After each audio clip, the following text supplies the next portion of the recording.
trash kids when they saw this increase. Sorry, gotta go. Double G, double P. Sorry. Fortnite, let's go. I get it all night for show. I'm on a Fortnite, let's go. I get it all night. The matches were really impressive. So while there are no qualifying spots up for grabs this week in duos, it's kind of a good indicator because we saw from week 4 kind of who ended up carrying over into week 6.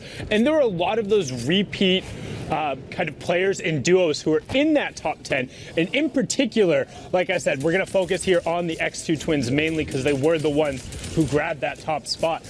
I mean, they feel like they've gotten better every single week in terms of playing in this format. They're very comfortable in their own gameplay. They know they can play for late. They know they can get their victory royales. But in a region where only the top duo advances 3 out of the 5 weeks, you need to be doing better than that. And honestly, it seems like they've gotten there. You know what's cool too? In case maybe you're new to Fortnite, you don't know much about the Oceanic region, RNG, Jesse, and Jordan, these guys are actual twins. And then what's cool is that you actually got to interview them sundown. And it's cool because they play across from each other. They're literally facing each other, computer monitors toward their faces. And they're playing together. And exactly like you're saying, dude, they have every week they're getting better. Their rifling skills, their rotations, their game awareness. Look at this. You watched the marker come out and Jesse's like, oh yeah, this is where Jordan wants to fire.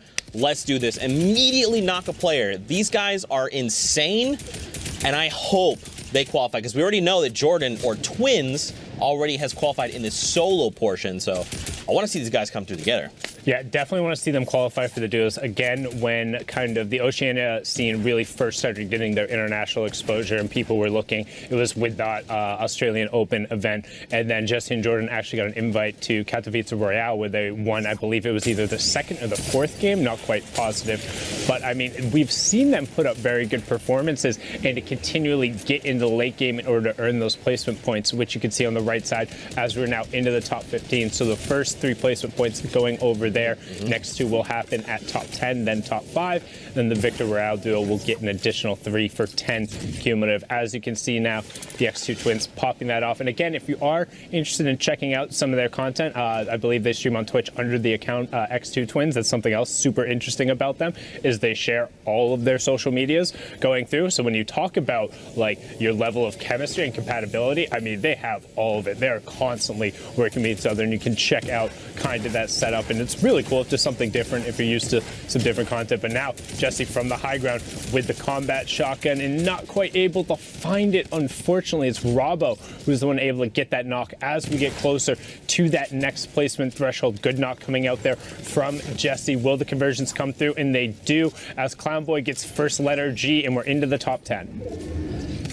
Second round of placement points coming out. Jordan or twins here with 8 eliminations. His duo partner and twin brother Jesse already on 7. These guys are about to go on a tear. I can feel it in my heart of hearts.